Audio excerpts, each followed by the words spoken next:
Thank you.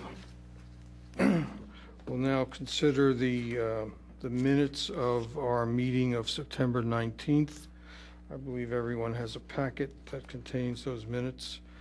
Some of us did not get them in advance due to some technical difficulties, but I would like to mention just one change that I see immediately on page 2 under new business. In the first paragraph, Dr. Donato is referenced as Mr. Donato, and of course that would need to be changed to Dr. Donato. Other than that, in a quick reading, it seems all right to me. Are there any other changes, additions, deletions, corrections? I'll entertain a motion to approve the minutes then with that one change. Ms. Wishner has moved the approval of the minutes. Is there a second? Second? Okay. Then all in favor, say aye. Aye. Any contraries? Minutes are approved as amended. At this point, I'd like to make my own announcement before we turn the meeting over to our health officer, Mr. Taltone, for his announcements and his report. A couple of weeks ago, Radnor Township School District sent some material to the parents of all students in Radnor High School, indicating that there had been 2 confirmed cases of pertussis involving Radnor High School students. To my knowledge, there have been no additional instances, so the outbreak, if such it can be termed, has been confined to those 2 incidents.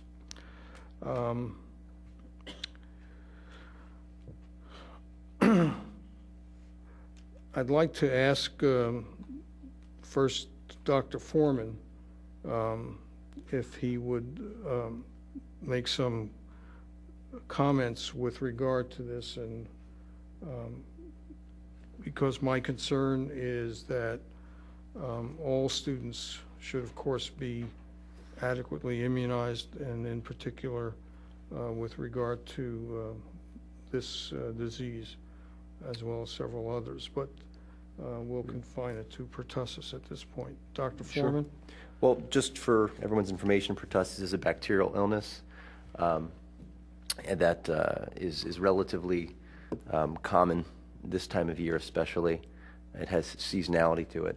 A newer vaccine was approved a few years back specifically for teenagers, 11 and over, and it's also given to adults when they get their boosters of their tetanus vaccine. So there is a vaccine available, and Radnor School District does require the 11-year-olds to get that vaccination, I think prior to 7th grade. However, the vaccine is not perfect. It gives about 80% protection against getting the clinical disease, somewhere in that range. And there's going to be some cases of pertussis despite good vaccination compliance in the high school and middle school.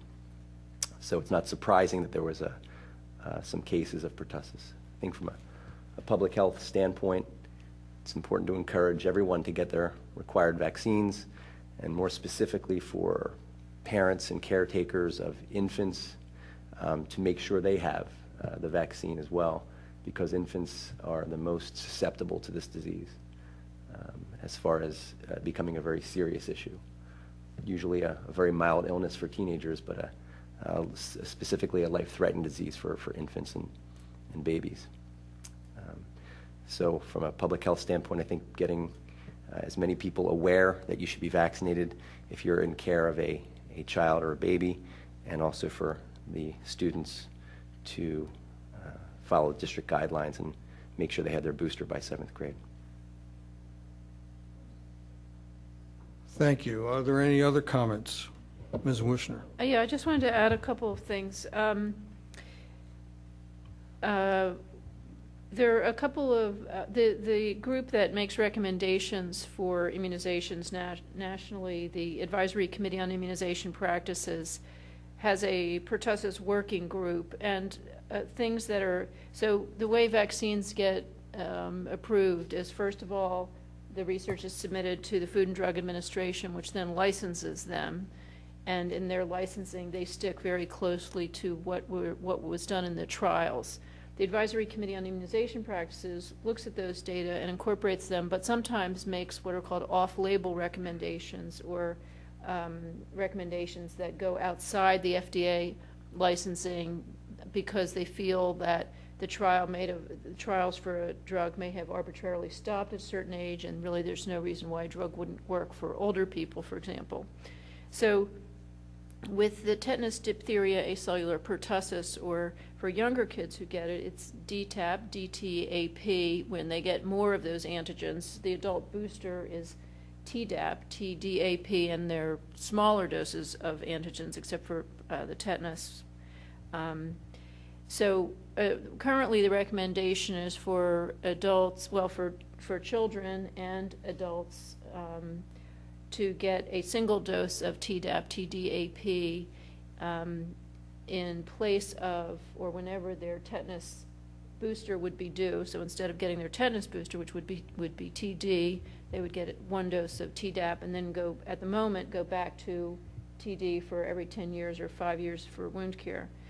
But for people who are around children or who are around pertussis, the recommendation is to get your Tdap even if you're not due for your tetanus booster.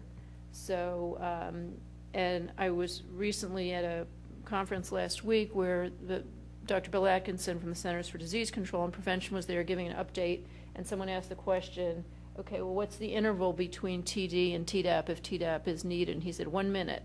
Literally, there is no waiting period necessary. So if you have not had your pertussis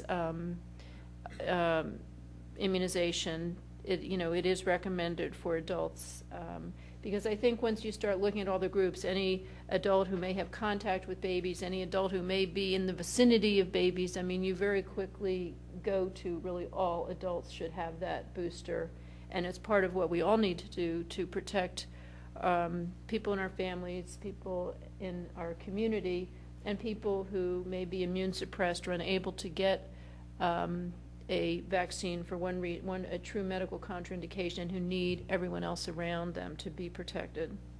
And secondly, we did have a record number of cases of pertussis disease in Pennsylvania last year. Not surprisingly, it is in the whole country at the moment. And just interestingly, the month of where the most cases were, confirmed cases were, was July, which you would normally think vaccine preventable diseases would be occurring in school. But so that was just kind of interesting. And lastly, a change that we're not yet at, but it's in process, is that this Tdap vaccine, right now, the recommendation regarding pregnancy is that it may be given during pregnancy. The ACIP has what's called a permissive recommendation, may be given during pregnancy. But what is likely to come out of either the June or February ACIP meetings is a stronger recommendation saying Tdap vaccine should be given to all women who are pregnant in the second or third trimester if they have not had it previously, for the same reason that flu vaccine is recommended, that not only protects the mother but provides passive antibody protection to the infant. Right now, the recommendation for pregnant women with this permissive recommendation, most people are giving it postpartum, immediately after birth. So that's good, and it protects the mom, but it does not provide those antibodies to the baby, which immunizing the woman while she's pregnant would do. So I think that's, just some changes to, that are upcoming. And the last thing I'll say about it is that our rate as a state for religious and philosophic exemptions has continued to grow. For this past school year statewide, it's 1.4% of all children entering kindergarten have a religious or philosophical exemption to at least one or more vaccines, which is a steady rise over the past 10 years. I don't know what the rate is in Radnor, but that means that there are a lot of unimmunized kids, you know. So. Are there any other comments on this Just issue? from the point of view of the contagiousness of these cases, it is a fairly contagious disease from about, they always say like about arm's length of cough. So family members, I'm fairly certain, were probably treated for the disease as well as close contacts. But as far as other people in the school, I think that the outbreak should remain relatively small. Just the last point on that is that contacts need to be treated regardless of immunization history. So in some cases, there may be an immunization recommended, but there would be erythromycin or azithromycin or clarithromycin or trimethoprim. There would be something, medication recommended. So even if you've had, because of how the vaccine is not our most effective, so, and sometimes that, you know, contacts can fall between the cracks because the pediatrician may not feel comfortable, you know, who has the confirmed case, and the infant may not feel comfortable prescribing for the family.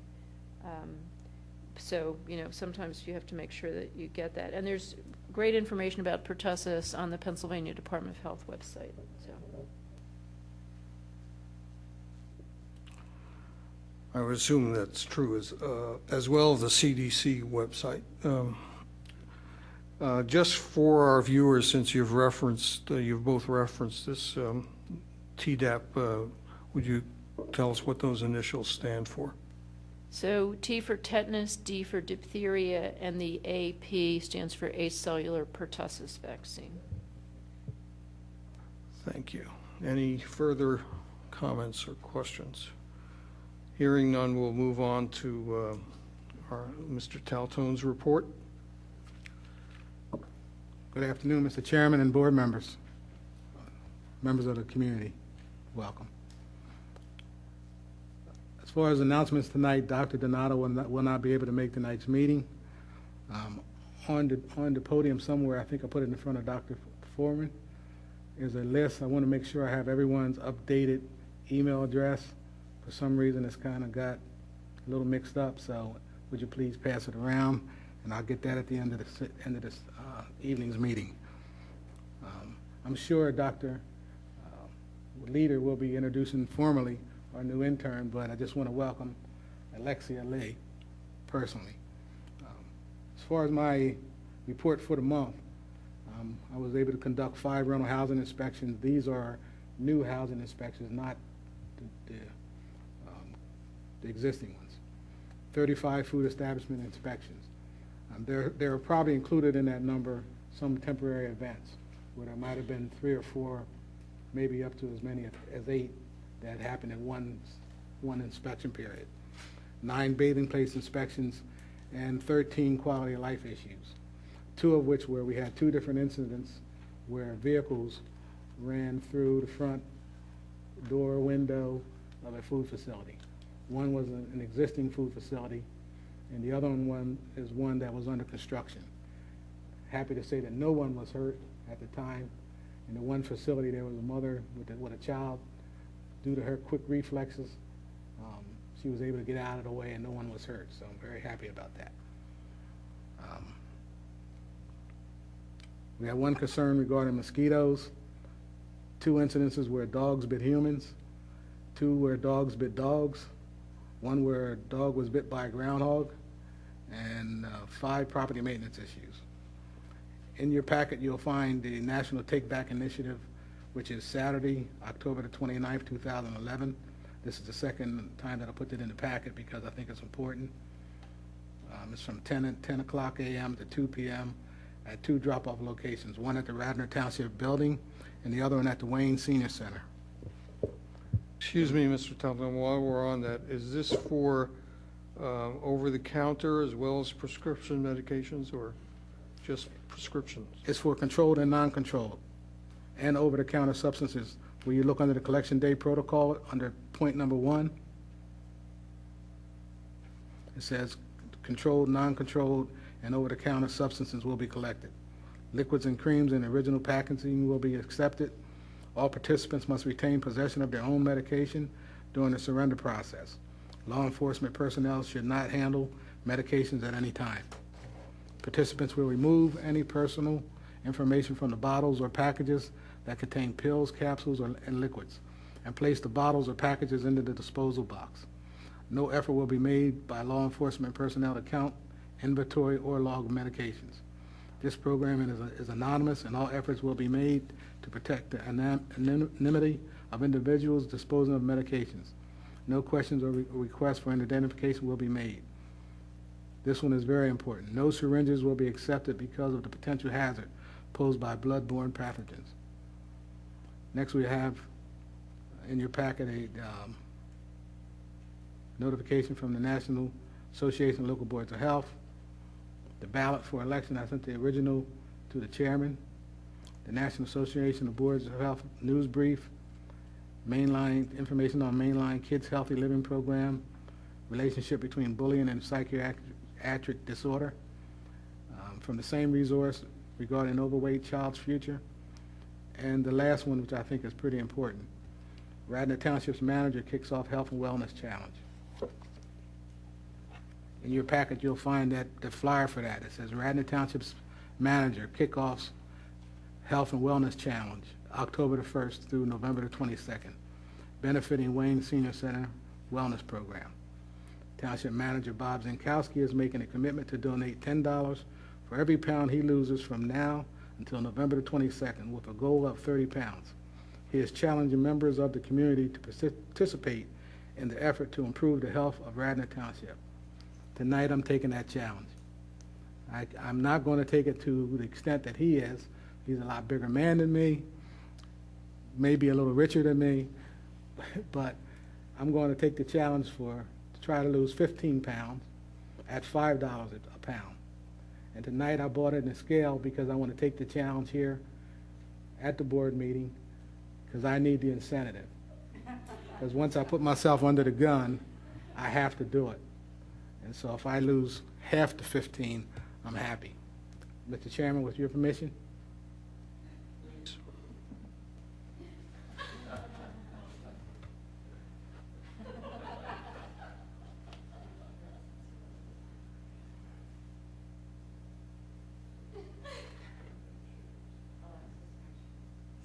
I'm going to ask you to read it.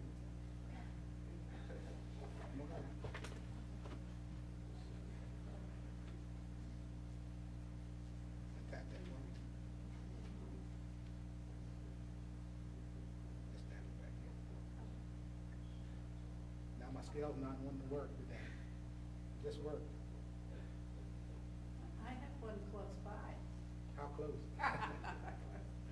Well, I did weigh myself before I came out here, and I was 205, which is too much weight for a guy that's 5'6". So it's not working for me now, but it's 205 is my weight, so if I can get down to 190, I'll be happy. I need it. We will look forward to your report at our November meeting. So, Larry, I think it's really great, and we know that a lot of us have certainly room to improve, and How it works. especially, especially younger kids also can not have a weight problem, but still be eating junk or have other, issues. So I'm sure Dr. Foreman has seen it all. But, promoting healthy living, diet, exercise, sleep, screen time, mental health, all those things are important for all of us. And I think it's great that you're making an effort with this. I hope that you pick small steps that are doable. I mean, 15 pounds in 2 months is really a lot it's a big, you set yourself a big mountain to climb. So, you know, slow and steady. And if you can make some changes that you see you're on the road to, you know, eating healthier foods and healthier beverages and, you know, increasing your physical activity, and you see yourself making progress, you know, that's the most important thing. Yeah. So, For my height, I'm 5'6". I usually don't tell my age, but I just turned 57. So I'm getting there, and I need to be healthier. mhm, So it's a little incentive for me. mhm. Good for you. Thank you. Mr. Chairman, so ends my report. Thank you very much, and good luck. And as I said, we'll look forward to your report at our November meeting. At this point, and I neglected to do this earlier, I'd like to ask Dr. Leader to introduce our intern. Last year, the Board of Health had an intern from Radnor High School who had a really great year with us in terms of taking minutes and working on a project for Radnor Health Matters. And so this year we've decided to have another high school intern from Radnor High School. And our intern this year is Miss Alexa Lee. And I'll let Alexa introduce herself and tell the group why she is interested in being with us and what kind of areas of health and medicine and public health she's interested in. Alexa? Hi, I'm Alexa Lee. I'm a sophomore at Radnor High School, and I'm interested in this Radnor Board of Health meeting because my dad is a surgeon at Penn, and that's how I got interested in medicine. And I play the piano, and I mean, I go to school, and and yeah, that's pretty much it. Yeah, I'm not that interesting, but so. Yeah, nice to meet you guys. I'm excited to be here, and yeah. So. Well, welcome, and we'll look forward to a productive year of you working with us. And I think as in the next few weeks, we will try to develop at least one major public health project that you can work on with us for during the coming year. Okay.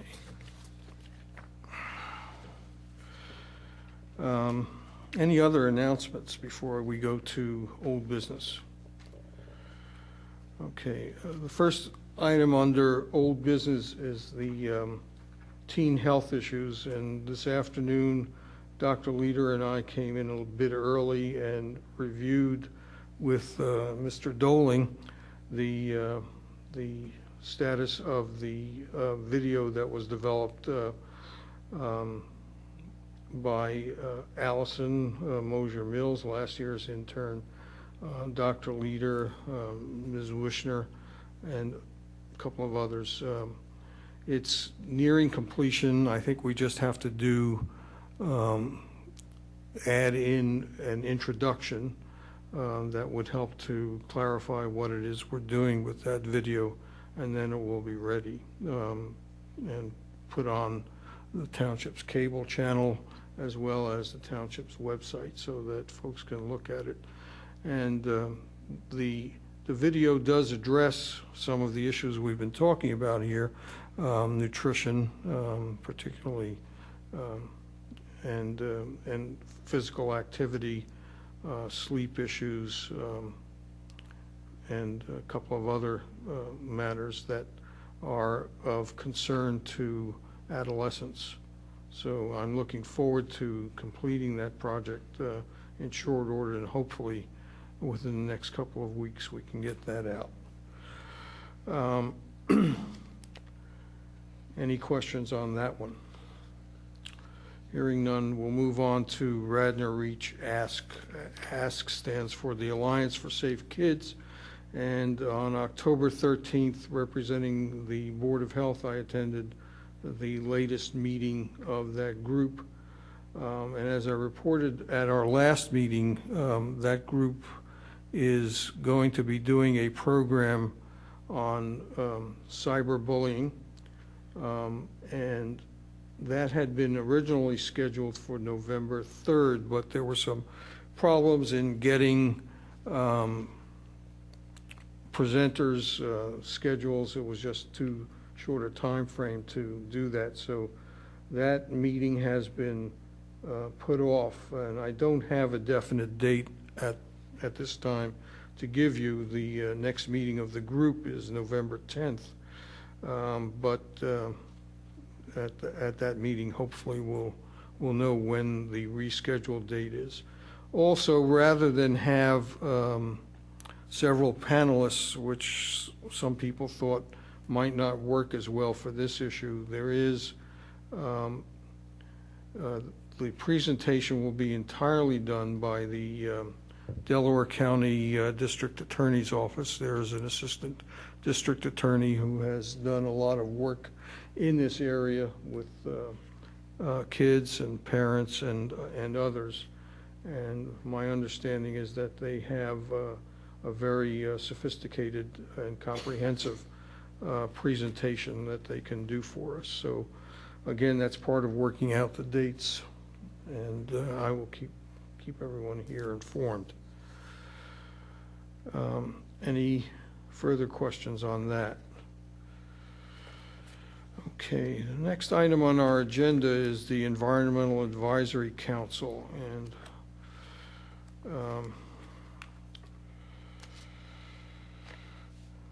this board has been represented on the advisory council, the Environmental Advisory Council, in the past. 1 year it was myself, and then Ms. Burns represented the group, and she is, in fact, my understanding is no longer able to do that due to other constraints on her time. And looking at the minutes from the last meeting, I don't recall, did we settle on someone to represent the Board of Health at these meetings? I think it is very important that someone do that. They meet once a month, as we do, on, is it the fourth Thursday or fourth Thursday of the month? And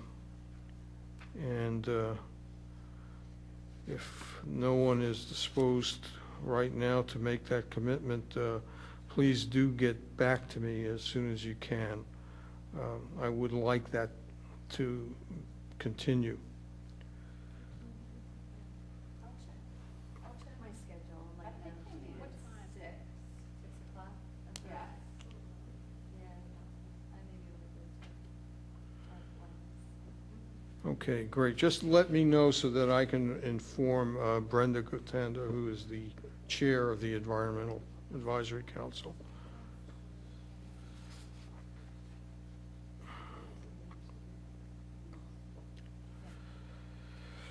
Okay. Is there any other old business before we move on to new business? Just about Radnor Reach, they haven't met yet, but I'm in the loop. So when they meet, I'll be there. Okay, and maybe one day we can figure out, some of the same people are on both groups, but the Alliance for Safe Kids seems to meet more frequently, at least once a month. So, and I will be happy to continue representing the board on this, and if you, Amy, would continue to represent us with Radnor Reach. Okay, any other old business? New business? Anyone have anything? Two things. One is that the schools did have their what has become an annual flu clinic. My son proudly told me he was the first one in the nurse's office for it. So they run flu mist clinic, as we have for several years.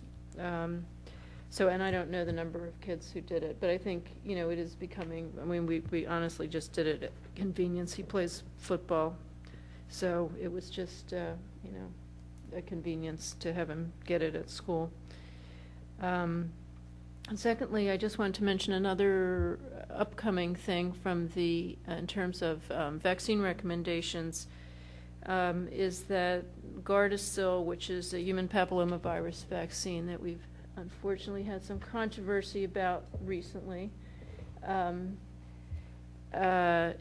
is right now the recommendations are routine for girls and permissive for males, and it is again at either the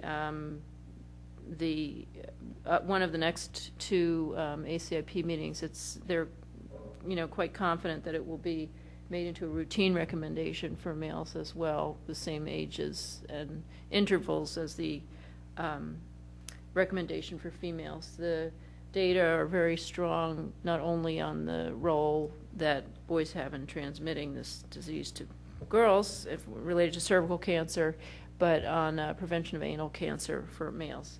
So now that they have those data, that's a likely recommendation. I think since you've mentioned some controversy, I think we should hasten to add that the controversy in no way involves the safety or the efficacy of the vaccine. Rather, this is a political controversy involving one of the candidates for president from the Republican Party. And that is the nature of the controversy without going into it any further.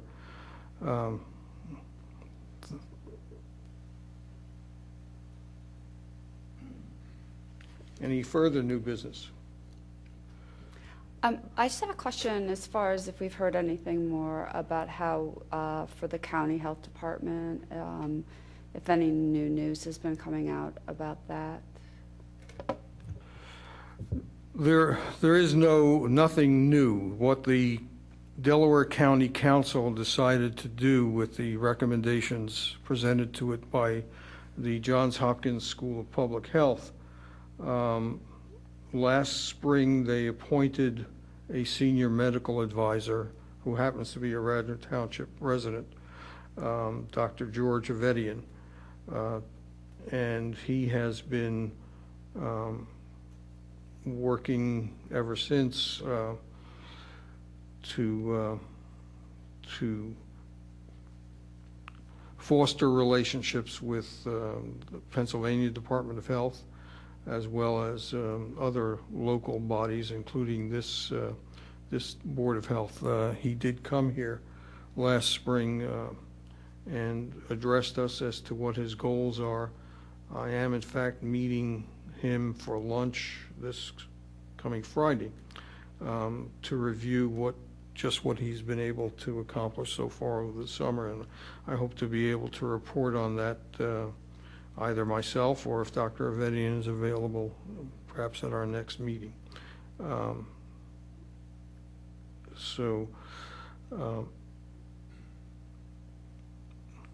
I guess the short answer is the Delaware County Council at this point is not and does not have under consideration and is not contemplating forming a county-wide Department of Public Health or Health Department.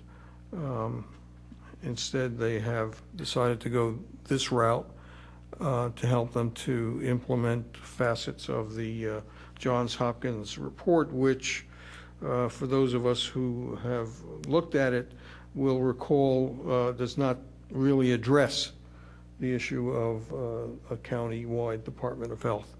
And they do so indicate in their report. But this is an evolving matter, and we'll be keeping abreast of that.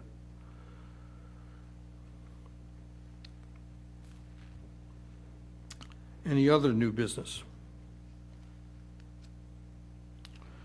Hearing none, we'll move on to the... Excuse me. Oh. I just wanted to verify that the EAC meetings are the fourth Thursdays of the month, and they are at 6 o'clock here at the Township Building.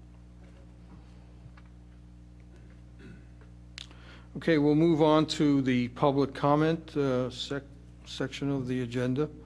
I see only one member of the public here. I don't know if you've come to comment or just... No, sir.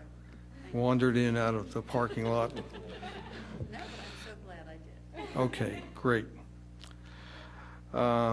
There being no public comment and no further business, the next meeting of the Board of Health is scheduled for Monday, November 21st, 2011, in this room at 5 o'clock p.m.